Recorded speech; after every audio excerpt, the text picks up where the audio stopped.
Olá pessoal, na aula de hoje vamos falar sobre a percepção do meio pelos seres humanos. Então a gente vai falar sobre como que a gente percebe o ambiente em que a gente está inserido, né? Então vamos falar sobre os 5 sentidos.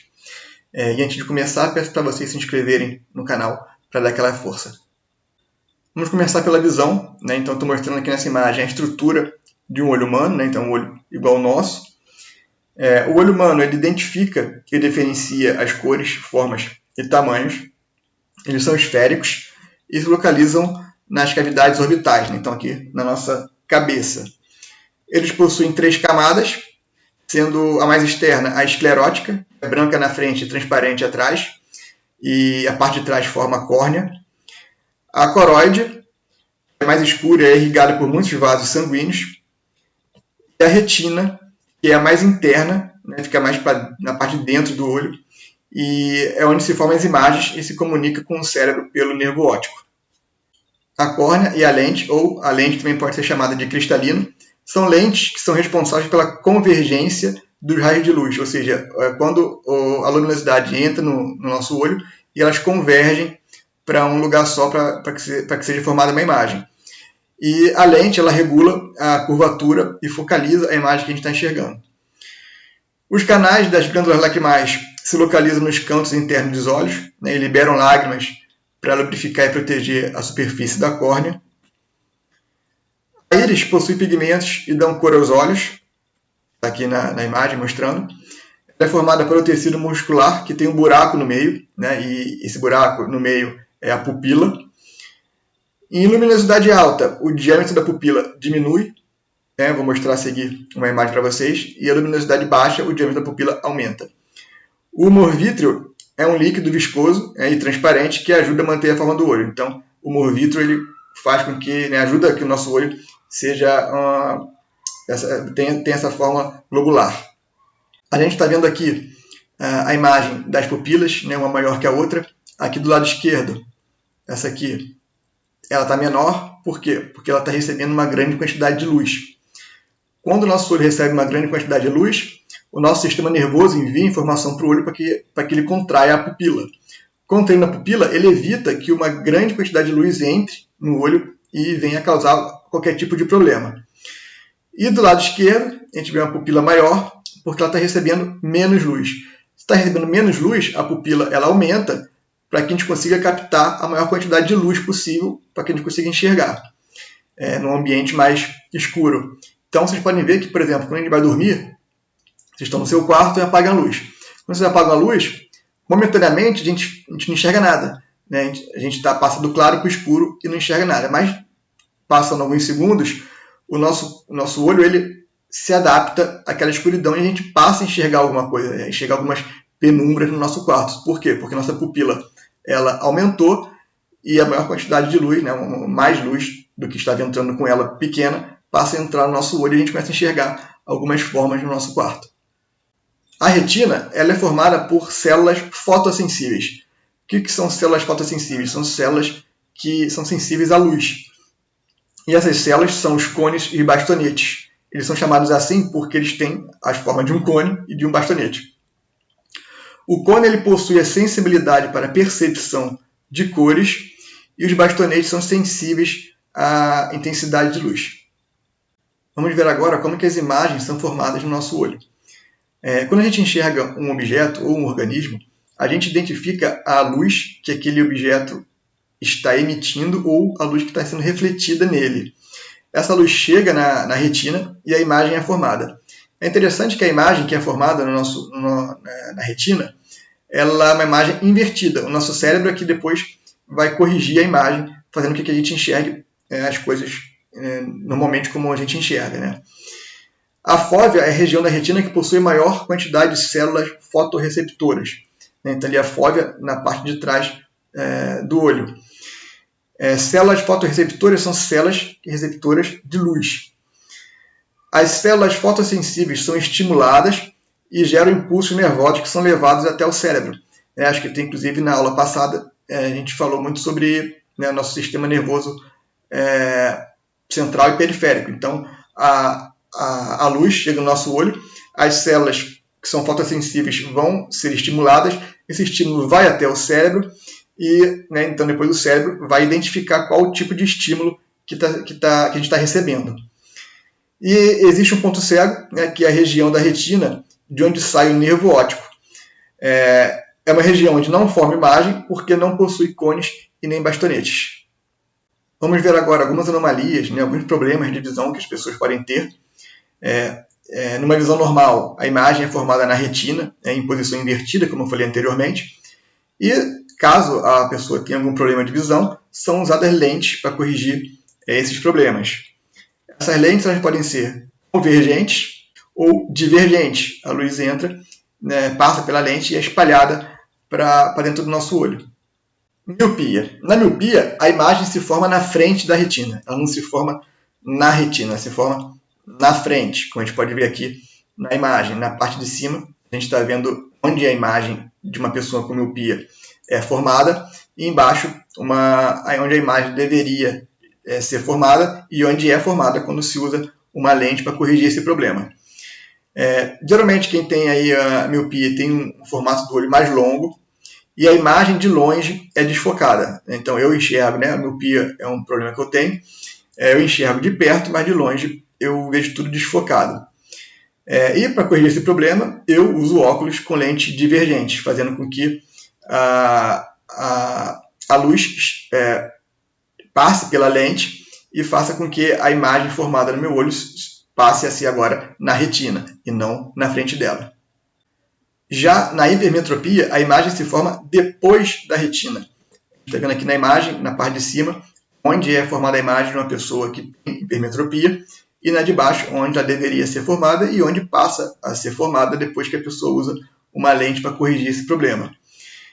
Geralmente, quem tem hipermetropia tem um olho mais curto e, contrariamente à miopia, no caso de quem tem hipermetropia, a imagem de perto passa a ser desfocada e de longe a pessoa enxerga bem. E nesse caso é preciso óculos com lentes convergentes, onde a luz vai passar e vai convergir para um ponto certo, né, na retina. O astigmatismo ele é causado por um defeito na curvatura da córnea, então onde existe a dificuldade em distinguir nitidamente as linhas verticais das horizontais ao mesmo tempo. A gente está vendo aqui do lado esquerdo um olho normal, onde a imagem deveria ser, como a imagem deveria ser focada dentro do olho, e o olho com astigmatismo você tem múltiplos pontos focais dentro do olho. E para corrigir esse problema é preciso usar óculos com lentes cilíndricas. Já a presbiopia é um problema que acontece na maioria das vezes depois dos 40 anos. Pode ser chamado também de vista cansada. Onde a lente ela perde a capacidade de focalizar objetos que estejam mais perto. A gente está vendo em cima um olho normal e embaixo onde fica focalizado a imagem de um olho com presbiopia. E cada situação tem que ser analisada para se fazer lentes adaptadas para esse problema. A audição é o segundo sentido mais usado pelos humanos na percepção do ambiente. A visão é a primeira, né, no caso de quem enxerga, é claro. A orelha ela capta sons ou ondas sonoras e também informa ao cérebro a posição do nosso corpo e, consequentemente, ajuda no equilíbrio corporal, ajuda a gente a se manter equilibrado. Ela pode ser dividida em 3 regiões. A gente está vendo aqui mais à esquerda a orelha externa. Aqui está o ouvido, mas atualmente não é mais chamado de ouvido, é orelha, né? Então a gente tem aqui a orelha externa, que é formada pelo pavilhão auditivo, e ela capta os sons pelo canal externo e leva os sons até a orelha média. É nessa parte também que a gente tem pelos e cera, né, que protegem a orelha contra corpos estranhos. Então, os pelos e as ceras protegem a orelha. A orelha média, né, a gente está vendo aqui no meio, ela está presente na cavidade do osso temporal, né, na região lateral da cabeça, e possui 3 orifícios. Um dos orifícios é coberto pelo tímpano, que é uma membrana fina, e que separa a orelha externa da média. Um outro orifício faz a ligação com o labirinto, e o último orifício ele é aberto e se comunica com a faringe pela tuba auditiva. E também possui 3 ossos, a bigorna, o estribo e o martelo. A orelha interna, está aqui, ela é separada da orelha média pela janela redonda e é formada pela cóclea e canais semicirculares. Aí também ajuda ali no equilíbrio corporal. E aí tem uma questão interessante, né, que a diferença de pressão entre a face interna do tímpano e a sua face externa, a gente pode observar isso quando a gente está subindo uma serra, quando você está viajando, você de repente fica um pouco surdo de uma orelha ou das duas. Isso acontece por causa da diferença de pressão. Muitas vezes basta você bocejar ou mastigar um chiclete que tudo volta ao normal. Vamos falar agora sobre o olfato. Então, o cheiro é captado pelo nosso nariz e a percepção se dá por quimiorreceptores que estão espalhados pela cavidade nasal.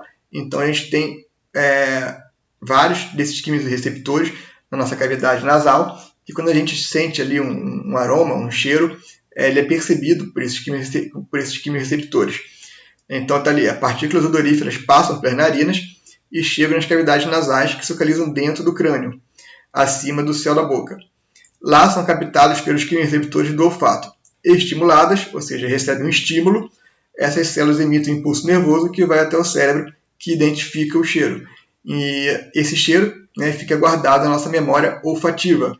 Então, às vezes, você sente um cheiro que você já conhece e você é capaz de identificar que cheiro é aquele, de onde que ele vem. Se é cheiro de comida, se é cheiro de queimado, se é cheiro de fumaça, né, se é cheiro de comida estragada. A gente consegue identificar esse tipo de cheiro porque a gente tem essa memória olfativa. O paladar está relacionado com os sabores que a gente sente na boca. E assim como o olfato, o paladar, a percepção do paladar se dá por quimiorreceptores, né, que estão espalhados pela cavidade bucal. Então a gente tem esses quimiorreceptores pela nossa boca. Elas identificam substâncias químicas do alimento e o paladar atua como receptor de substâncias químicas. Os quimiorreceptores estão espalhados principalmente nas papilas gustativas presentes na nossa língua. E são capazes de perceber diferentes tipos de sabor e sensações táteis. Então, mais uma vez, a gente come alguma coisa, sente aquele gosto, ou seja, recebe um estímulo, esse estímulo vai até o cérebro e ele vai identificar o que é que você está comendo, né? Identificar aquele sabor. Então, se você fechar o olho e comer alguma coisa, comer uma maçã, você vai conseguir identificar o que você está comendo pelo sabor. Claro, partindo do pressuposto que você já tenha comido aquilo alguma vez, porque a gente também tem essa memória no paladar. Assim como a gente tem a memória olfativa, que a gente consegue identificar o cheiro, a gente tem essa memória no nosso paladar, que a gente consegue identificar o que a gente está comendo. Claro, né, novamente, desde que a gente já tenha comido alguma vez. Diferente do paladar, que tem quimiorreceptores na cavidade bucal, do olfato, que tem quimiorreceptores na cavidade nasal, da audição, que tá relacionada à orelha, da visão, que está relacionada ao olho, o tato, né, ele possui, para a gente sentir, né, sentir frio, sentir calor, sentir a pressão de alguém encostando na gente, para a gente sentir dor, os receptores cutâneos estão espalhados por toda a nossa pele. Então a gente não tem um lugar específico capaz que tem o sentido do tato, né? O sentido do tato ele está espalhado por toda a nossa pele. A gente recebe vários estímulos através do tato, né? Então, como eu disse, calor, frio, pressão, dor. Esses estímulos eles vão gerar impulsos nervosos que vão até o cérebro e, novamente, nosso cérebro vai identificar qual o tipo de estímulo que está sofrendo, né? Se você botou a mão na panela quente, se você se cortou, se você está com calor, se você está com frio, se alguém segurou na sua mão, e por aí vai. Então é isso, pessoal. Chegamos ao fim dessa aula. Falamos sobre como o ser humano percebe o ambiente à sua volta, né, através da visão, da audição, do paladar, do tato, do olfato. E espero que vocês tenham gostado. Um grande abraço e até a próxima aula.